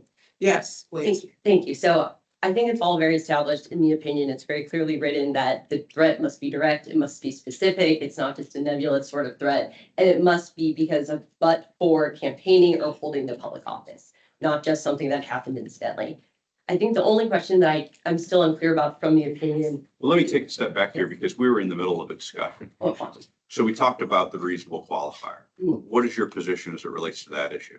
That was my question for the commission, is whether it must be also reasonably related, the security measures that are being taken to the type of threat. So if someone is being threatened with bodily harm, they're being stalked, they're physically outside the house, for example, would Yes. computer software make sense in that case? Is that, so I was unsure if there was also a reasonableness requirement that was built in to the opinion, because there's otherwise not very many parameters on the restriction as long as the threat's established. Commissioner Knight, I think you were going to say something. Yeah, reasonable is fine with me. I'm not sure it would be okay with the Commissioner Davis and Tamaris, though. I get the sense it would, but I would be happy with. No, reasonable is fine. I think reasonable, I mean, I'd be that's, perfectly fine. that's. Yeah, the word reasonable is in there now, but it only relates to the qualifier for the belief. So what I would, in the second line, in the second line, it just talks about can use campaign funds for additional or enhanced security measures. I would say can use campaign funds for reasonable costs and expenses associated with additional or enhanced So security. that's fine. That's not, I don't mean, absolutely. And on the record, I just want to say, I did not use campaign funds. I didn't make that clear when I was a candidate. I, had to pay personally, which is, a point to this. I had to spend my own money, small city campaign, and it was a cost to myself. Tremendous cost. It would have been nice to have access to my campaign funds to possibly do that. Madam Chair, Yes. I'll wait till there must be. No, that's good. So, and we are in a live discussion, so I won't have a sidebar with, but I think ultimately then Mr. Richter would circulate an updated. Yes. Commissioner Lyon? Yeah, yes, thanks, Madam Chair. I guess I'm gonna throw a curveball in the whole thing. You look at our society today and you look at what's happening. I mean, we just saw the other day what happened at the church. Where the doors are locked and people are shooting. I guess when I read this, the first thing that hit me is a reasonable threat, and I understand, trust me, the labor law, all about reasonableness, probably more than most people on what that means. But I'm not so sure that that's what's needed. I mean, how does somebody know, particularly if you're a public official? It seems to me you're constantly under threat. I mean, we could go through a litany of things that happened. As we know in Minnesota, did they have a reasonable suspicion this was happening? I don't know. Yeah, I actually completely agree with that statement. Yeah. And, I would hate for someone to Yeah. have to be caught in a situation where they were threatened and then had to make the decision because at that point in time, it may be too late. Yeah. And so if I'm a legislator, I want the ability and, subject to the group's discussion, but I think that I'd hate for the fact pattern to be threat, too late, then expenditures. That doesn't really solve the issue. Yeah. And I agree with Carl's reasonableness with respect to the security issues, cost. The amount. But in my own mind, when I read it, if I'm a public official, I want to get reelected. So am I really going to spend all that money on security if I don't have to? I wouldn't. I mean, I just, maybe I'm being naive, but I I know that politicians want to get reelected, and I don't think they're just gonna spend on security issues. I don't see that. Doesn't make sense to me, right? So, I mean, I'm glad we have something, because currently, is there anything at all, Phil? No, not that I'm aware of. I mean, we've never been But I asked this question before or done anything, but I'm not aware. I just think we may want to give it a little more thought because of the threat that public officials are under. I don't know at this point how you word that. But as Carl just said, I would hate to, you have to have a threat and then something happens. We make this opinion, and if, because of the way we wrote the opinion, somebody gets injured or harmed, or for God, God's sakes, they end up dying or something. I think we gotta give this a little more thought as to how we wordsmith this language, is all I'm saying. Thank you, Commissioner Lyle. So I guess my question would be, how are we defining threat? If we were to take out reasonable threat, then how do we define threat? Well, that What's the definition? You're right. Yeah. I agree. And I haven't gotten there, but Yeah. I think with all the brain trust on here, we can figure that out in a month.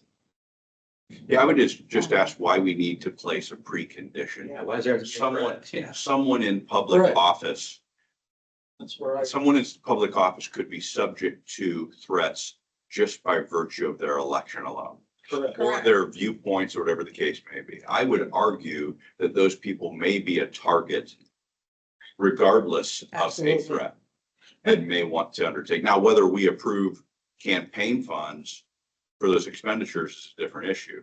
But I think that the precondition of a threat may be a bit misguided. And so then I agree with you. And then what does this then apply? Well, it's about the campaign funds. So someone running for office who's a candidate, because it's not just a current elected official, right? Someone Correct. running could be under threat as well. And so, If they have it. Yeah. yeah. Yeah. And to your point, I think in terms of the amount of money someone is going to spend, I think it honestly is going to depend on what makes them feel the most secure. And again, unless you're running for federal office, here in Ohio, you don't have many people at a more local level, state, county, or municipal, that have hundreds of thousands of campaign dollars to run on. Well, that's not true at the state level. Some do, but others, that's just not typical. So they're going to be spending probably their own money. Well, so Madam Chair, on that point, this allows the candidates and current office holders to utilize their campaign treasuries for security or to supplement security, should they have to use their own funds plus campaign funds. So they would be able to do that as well. Yeah. Do we need to then just clarify that it's not required, right? Meaning that, to Commissioner Lyle's point, it becomes a candidate's, it's an allocation question, right? I've got X amount of campaign funds. I want to apply Y amount to security and Z amount to try to get votes. They are going to choose whatever balance is Yeah. required. What I would not want to see is, I'm a candidate or an elected official. I'm going to choose to spend my own funds, right? And not campaign funds. But now I'm required to report that I'm required to report, like if I were to buy my own signs or my own, my own mailers, I would have to report that, right? I don't want it to be required that if I pay for my own security, now I have to also report that. Does that make sense? That makes total sense, but it seems like the question though is, can you use campaign funds to pay? Not if you choose to do it yourself. I see where you're going. You're saying because it's campaign or politically related, you need to put it down on And your report it. report. Yeah. So how do we get, because I don't see that being necessary, and quite frankly, I did not do that, but we didn't have an opinion at the I time. don't trigger that Right, by this right. opinion. But this opinion is only if you're allowed to, but only If you choose to. choose to campaign expenditures for security purposes, then you do have to report it. But if you don't use campaign expenditures or to supplement what you already put down on a security system, then you would. So if you supplement, say you're going for the most expensive security system for your home, and you're gonna use some campaign expenditures, but you're gonna pay the bulk out of your own dollars, then you would still have to report it. Because you've used some campaign expenditures towards You have to report the whole thing then? I think you do, you would, because you would have to share what percentage or what portion you paid thereof. But if you chose not to use your campaign expenditures for security purposes, you wouldn't have to share it. I think that gets so ugly because again, when you look at different candidates are able to fundraise at a different amount. Sure. And so it just gets really, I don't know, this is getting really murky, but it's stuff that we do need to discuss and talk about. We believe that people have a right to be protected, and we believe that campaign dollars should be allowed for that protection, whether you're a candidate or a public office holder. But I mean, I don't see,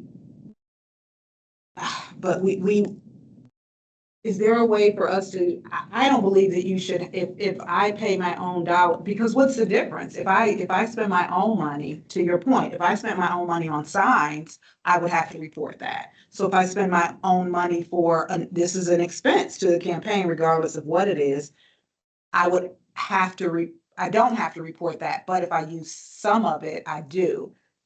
But that's the way it is for every other expenditure. I mean, if you're going to use your campaign treasury to fund anything that's allowable, you have to report it.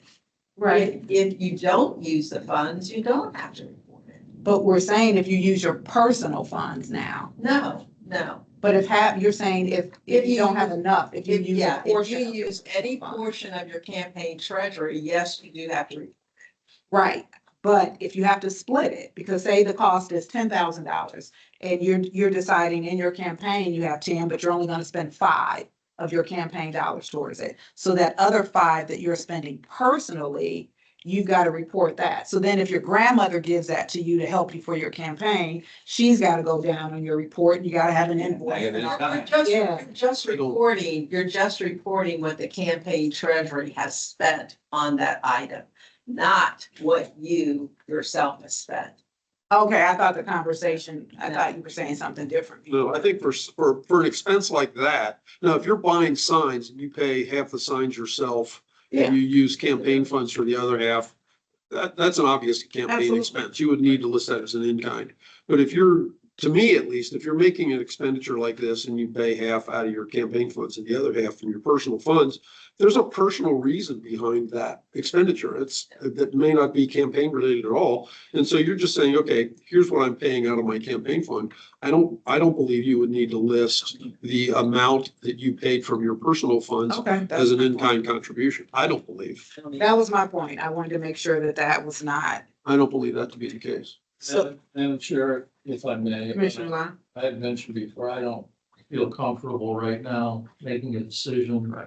I think this is something we really got to think about, and I would recommend that the chair appoints 2 people from this committee to work with Mr. Richter to do a draft of all the concerns that have been raised and get back to us for the next meeting.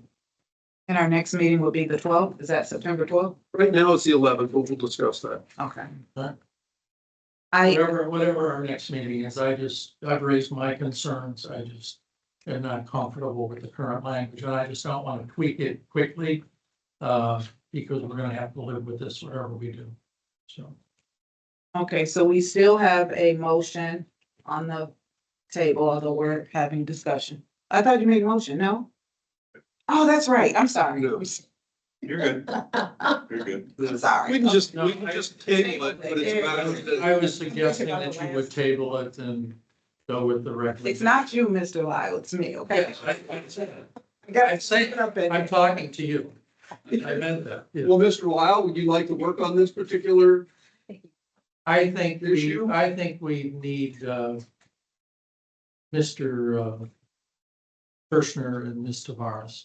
No. I will defer to Mr. Lyle, but I appreciate the. Then I would suggest Mr. Kirschner and Mr. Knight.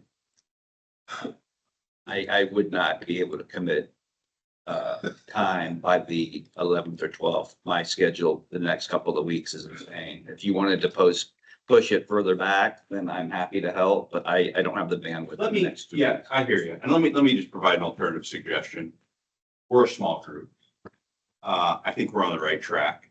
I think that if Mr. Richter can update his recommendation, that we should all just take a minute to provide some guidance and insight. You know, all I'd ask is that we all read it, provide some comments, and try to arrive at a conclusion. Ultimately, we got to get to an advisory opinion that's acceptable to a quorum. And it'd be helpful for Chair Hagan to be part of that process. So while I do appreciate what Mr. Lyle saying, rather than putting it on a couple of people's shoulders, maybe let's all just kind of take the time to read it, evaluate it, and come to a conclusion. I agree. I'm good with that, but it's your call, Madam Chair. And I would also like to say, because this opinion has been brought before us, my assumption is that there is possibly a candidate out there who is in limbo right now about what they can and can't do. And so thinking about that, I think we should table it, move expeditiously to get through it by the next meeting. That's my assumption now. I'm just assuming that, but the question has been posed. And so there's a possibility there's someone out there. Yeah, waiting I to agree. see. I agree. I think that we should, if I could, Madam Chair, we should bring it to a decision point in September 11th meeting or whenever we meet next. I would say, though, that if somebody were in specific concern about safety, they do still maintain the ability to obtain that security on their own. So we don't prevent that. The decision for us is just whether campaign funds could be used. But I think that we should move to expeditiously resolve it for sure. I agree. If I may, Madam Chair, I think that, correct me if I'm wrong, but we're not creating law. We're just saying what we think is reasonable. So it's already there. Yeah. Correct. Yeah, and they can make their own interpretation of the law. That's right. Which is kind of like a blessing.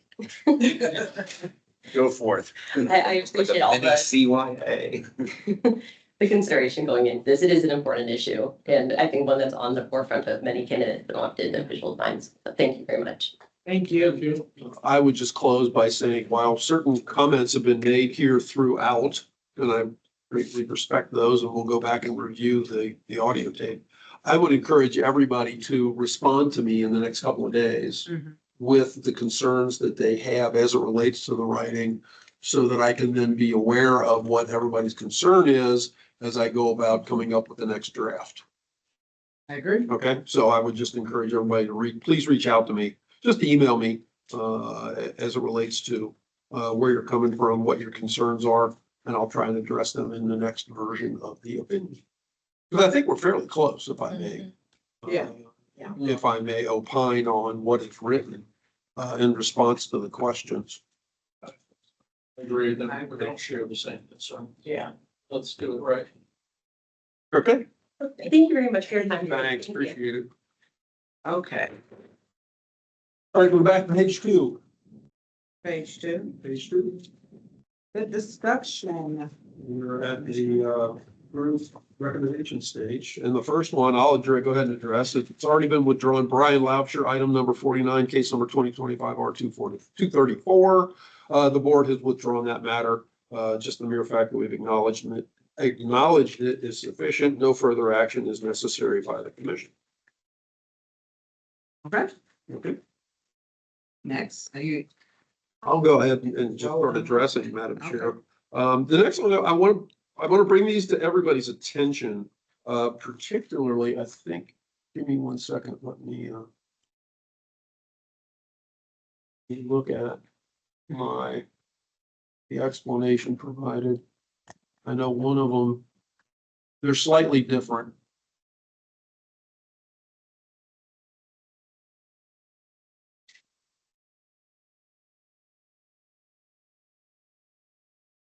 Two 47.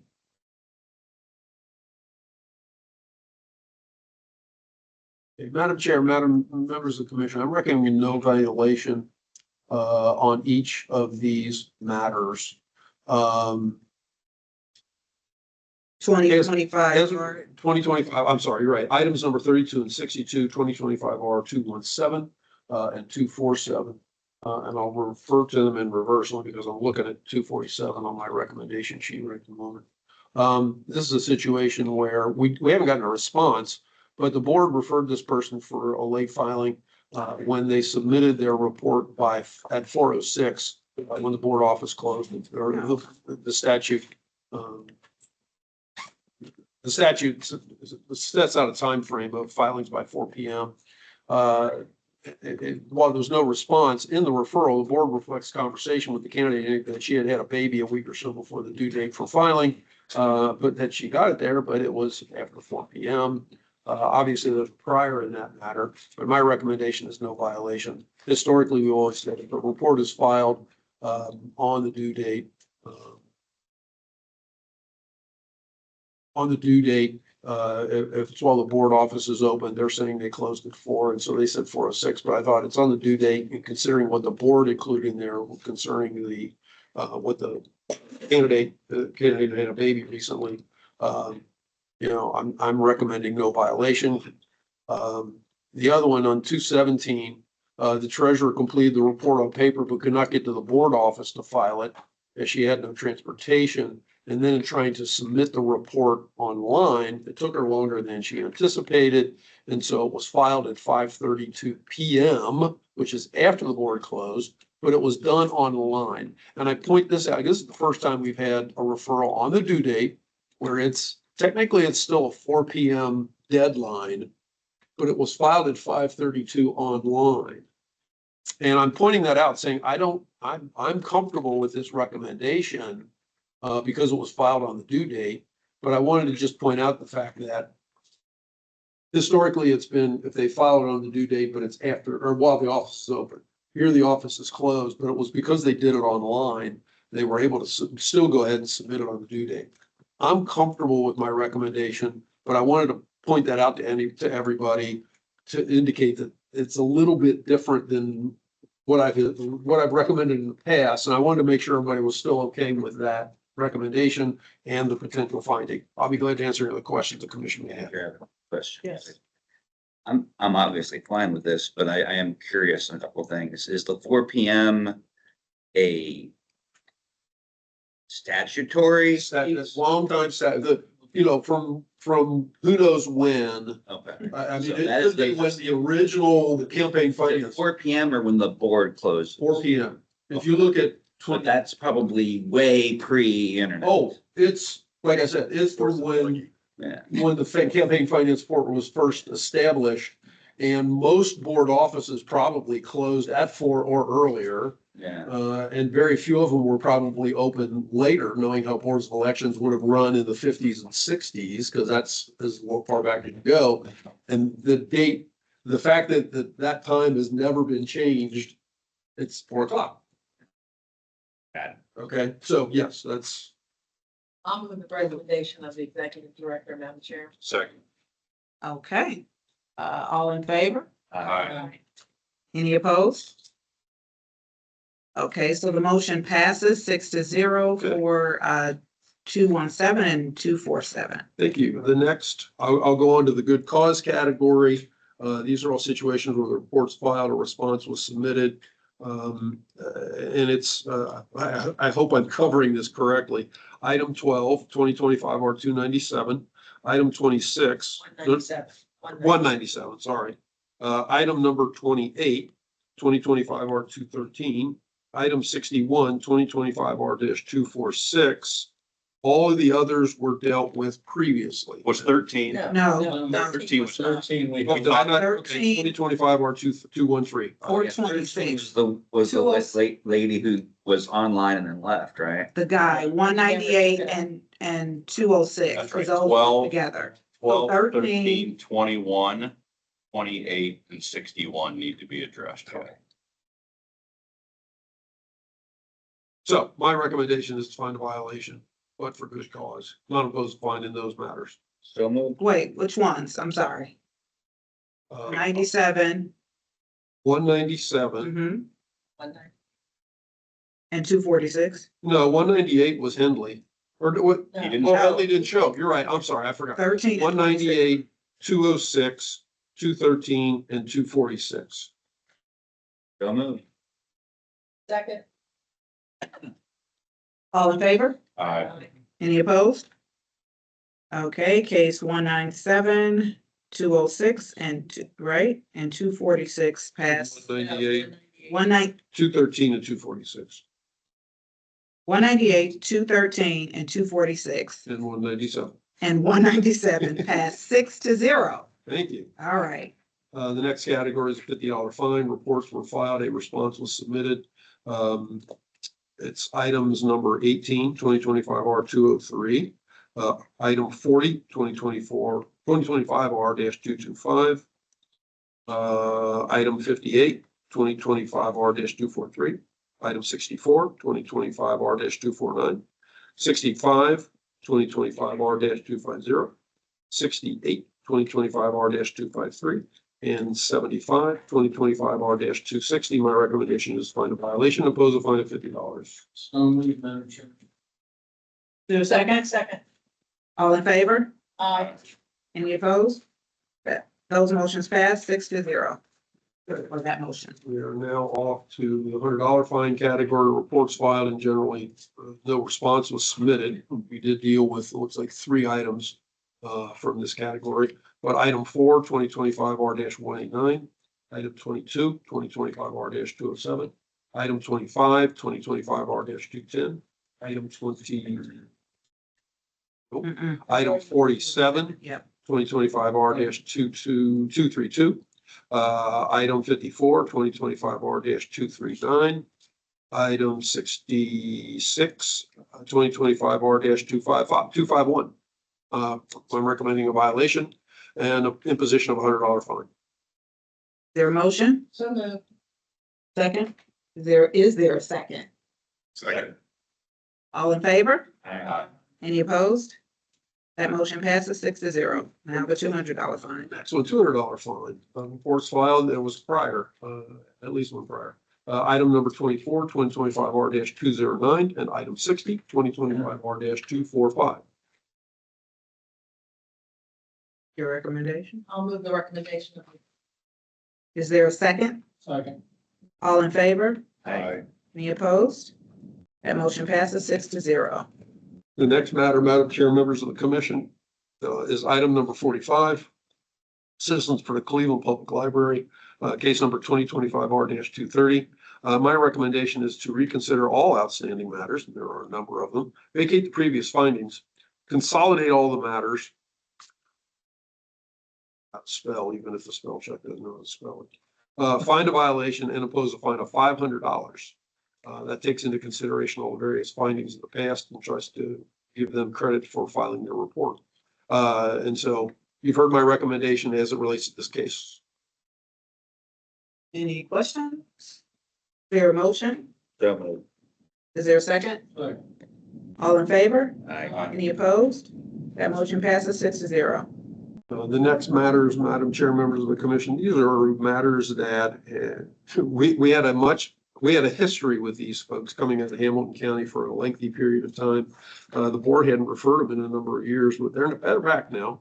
And this is a similar recommendation to I made in some matters in February when the board referred us some folks that have been outstanding for a long period of time.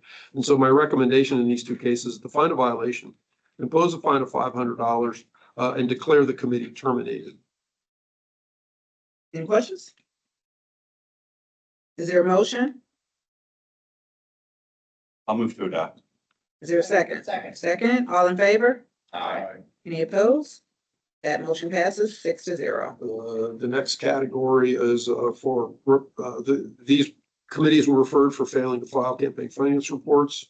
And I'm taking one of these matters out of the consideration, but we're dealing with items number 29, 2025 R-214, item 41, 2025 R-240, because Ms. Lewis never did reappear, so we're still up there. Item number 57, 2025 R-242. Those are the only three. I'll address the other one here in a minute. Madam Chair and the Executive Director, I'll state my piece, but because of the status of the commission in the future, I'm a bit uncomfortable with these daily fines with the reconsideration option. I know that historically we have done a lot of that. And when people come forward and finish things, we knock down, but I know it's a stick or a stick and a carrot. I just, we've got a $20,000 fine down below. Sorry, yes. So I just wanted to get out there if there's an alternative that people like to recommend. I think people have failed to file something, and let's find them and move on without the reconsideration. And we don't know how the future, whatever body deals with this in the future, what their approach to these may be. He can certainly speak further to it. Mr. Knight had some of those same concerns. I think Mr. Caraway did as well. And my reason for continuing with this, certainly if the commission wants to go a different way, I respect what you're saying, Mr. Salberg, is the way the statute for the Integrity Commission has been created is they will take responsibility for the commission's determinations in these kinds of matters. In all cases, either commission doesn't resolve, or as we've resolved in this case. And so I've continued to make these kind of recommendations with the understanding that it would then be up to the Election Integrity Commission to figure out how to deal with them if they haven't been dealt with by the time this commission goes out of existence. So I just respect what you're saying, and I don't necessarily totally disagree with it, but that's why I'm continuing to act in the manner in which I am. Mr. Knight, would you care to comment any further, or you've said your piece already? I said it. I mean, I am in Mr. Stopford's camp. I mean, I would rather not continue this, pun not intended, this precedent, given the status of the commission. I mean, I didn't press it further because, I mean, it's not, there's no hills to die on here at this point. So, I mean, it was 6 of one, a dozen the other. But I agree with Mr. Stopford. I mean, I haven't changed that perspective. And to Commissioner Knight and Commissioner Salberg, and I believe Commissioner Caraway, I've always had a concern about that, even when we were fully in existence coming to the commission. I don't really see the point. I think we give them a hard fine, stick to it, move on. Without the reconsideration. Yes. Is there a way, Mr. Richter, that you could revisit these items and come back with firm fine recommendations without reconsideration options so we could bring them to a conclusion? I mean, the other issue that everybody's aware of is the enforceability of them is, not good, consistent. But as we close things up, I agree with my fellow commissioners. Could we just revisit those and provide firm fine recommendations for the next meeting? Then what I will go ahead here is that consistent with what everybody would prefer? I would. It appears to be the case. What I will then say, Madam Chair, is I will take away my recommendation previously and indicate to the commission members that I would recommend continuing all of the remaining matters that are listed from the $25 per day with reconsideration option on through the continue upon request of respondent items, regardless of what's written here, and just continue all other pending matters. I'd recommend that we continue those. And if that's okay with everybody, the chair can continue those matters. Madam Chair, I Yes. just for clarification, so to continue it and then you're gonna come back with a fine on the. I will come back. Yeah, right now I'm just saying continue, but I will bring these back But to you the will next come meeting. back. Yes, I will bring these back to the next meeting. And I'm fine with that. These particular ones here, yeah, At the next meeting, you're saying? at the next meeting. Okay. correct. Well, if I have the authority, then we will continue those matters. Do we need to state each case number? I can do so if you want me to, Madam Chair. Please. Unless you want to do it. You're very You want good at your- it. You want your voice to be heard. You're very good at We are now, the commission is now continuing case numbers. 2025 R-214, 226, 240, 242, 241, 238, 216, 244, 257, 258, 237, 259, That's it. 191, 192, 193, 195, 200, 201, 202, 204, 205, 208, 215, 222, 224, 229, 231, 252, 254, 255, 256, 261, 196, 218, 235, and 236. And I will come back with recommendations on the ones that were otherwise recommended for reconsideration at the next meeting of the commission. Okay. And that then deals with the current agenda. Madam Chair, just 2 points if I could. Yes. I think the preference of the body is that on a going forward basis, then we have firm fine amounts as we conclude matters. Yes, that is good to point out. The second thing goes back to the advisory opinion. You know, I just wanted to clarify, I think Mr. Stoutberg's point was very good. And a lot of times people look for advisory opinions as what's loosely referred to as comfort orders for comfort acting in a certain way. But the law is the law. And it's not an if-then logic sequence. Folks can make their own determinations about obtaining security personnel using campaign finance funds by interpretation of the law on their own. We may be asked to provide a comfort order on that topic, but no one is precluded from engaging in those activities if they think the law permits it. And I think that that's important to clarify for the record until we make the final advisory opinion. I would agree, Commissioner. And you had a second point? The first one was firm fines. Okay. Mr. Richter, the dates of meetings. Well, right now, September 11th is the next on the agenda, and I could discuss this morning with Mr. Hughes. And we do not have any campaign finance related cases scheduled for that meeting. The next meeting on which campaign finance matters are scheduled is September 25th. On On the 11th? Yeah, no, the 25th. On the 25th? You're not gonna be here on the 25th either. I will not. I'm up for 11. When you're out for 11. Well, I was gonna say we skip the 11th, since we don't have anything scheduled, just come back on the 25th. I'll leave that up to everybody else if there's. Who is present for 25? Right now, you, Mr. Lyle, Mr. Knight, Mr. Stoutberg. Ms. Hagan. I'm not certain about Mr. Caraway. Mr. Caraway has indicated he's got some things going on that could potentially leave him out, which would then put Mr. Stoutberg on if he isn't available. Not to tie Mr. Stoutberg in, but is Mr. Stoutberg able to fill in for a Democratic? No. He's not. No. Yeah. We don't have it. Nope, we So do the not three have a were- Democratic alternate. So three the only Republicans. Democrat would be Mr. Lyle. So the three Republicans would be, and then we'd have four, and that would be, plus Mr. Knight could still have a forum. There would still be a quorum, yes, even if these two were present and as long as either Mr. Stoutberg or Mr. Caraway attended. And Ms. Hagan. If we just proceeded on the 25th, would we have any conflict issues? Like someone was here for a prior hearing, but it wasn't for that hearing, and so it would kind of render the hearing.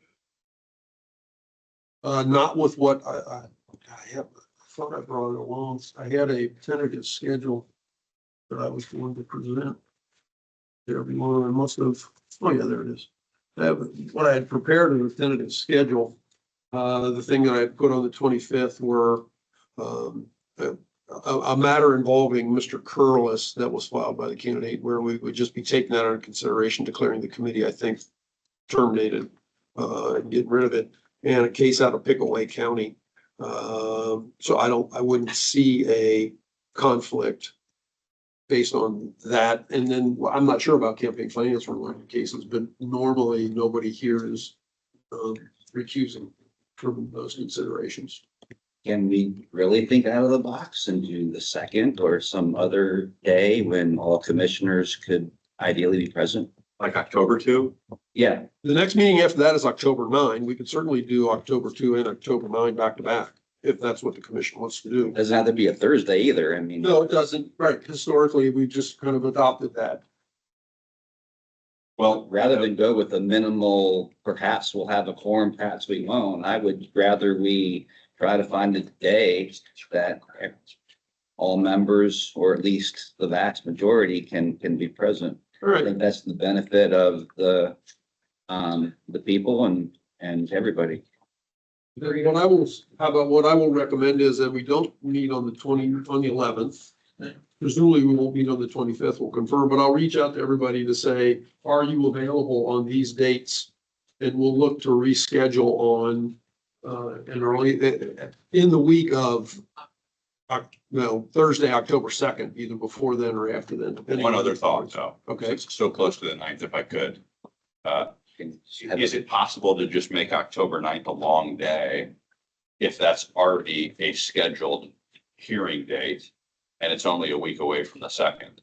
Could we cover everything on the 9th rather than coming down 2 weeks in a row? There are campaign finance cases on the 9th, right? Or not?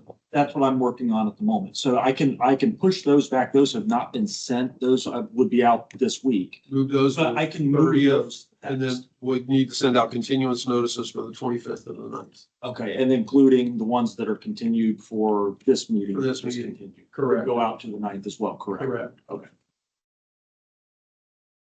So we're talking about having a very long day on the 9th. Well, I mean, it would be longer. Have to come back to back weeks. Right. True. We could also do, I mean, if it became necessary, 2 days simultaneously, I guess. So you're not coming back and forth. I don't know. Either way, I'm fine. If we could cover everything on 9 and 30 in October, I would suggest we just do that. Those are scheduled dates, and then we would not proceed with the September meeting dates.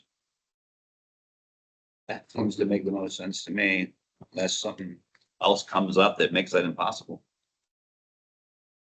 Agreed. I'm amenable to everybody else's approach. So we're saying no to a September meeting altogether and a long day for the 9th and 30th. So we aren't changing our schedule currently. Correct. We're just eliminating September. Okay, Okay. is that, I'll get out confirmation of that to everybody and. Chair, I move to Ms. adjourn. Hagan? Before we adjourn, at the beginning of the meeting, we excused Mr. Caraway, but we held off on Ms. Hagan just because she showed up. I didn't know if that I'll was. move to excuse, Chair Hagan. Second. all in favor? Thanks for remembering, Chris. Yeah. Madam Remember when I- Anyone opposed? No, Okay, the motion passes 6-0. Thank you. so Madam Chair, I would just have a request from, Phil, that, it's just not like Christina not to be here or call. Yeah. So I'm a little concerned Me that too. something happened to her, so if you find out, would you let us know that she's okay? Yep. That's all will I'm do so. asking. Thank you, thank you, Mr. Locke. Good thought. Yep. Okay, All right. any more discussion? Is there a motion? So we're already adjourned, I think. No. Second, didn't we all just vote? No, that No, was we for just- excusing. We excuse. So we're excusing, okay, I thought, okay, yeah, never mind. Okay, is there, So I move. Ms. Tavares moved. Did is you? there a second? Was that Mr. Stalker? Yeah. Okay, all in favor? Aye. Okay, meeting adjourned. Thank you. Done.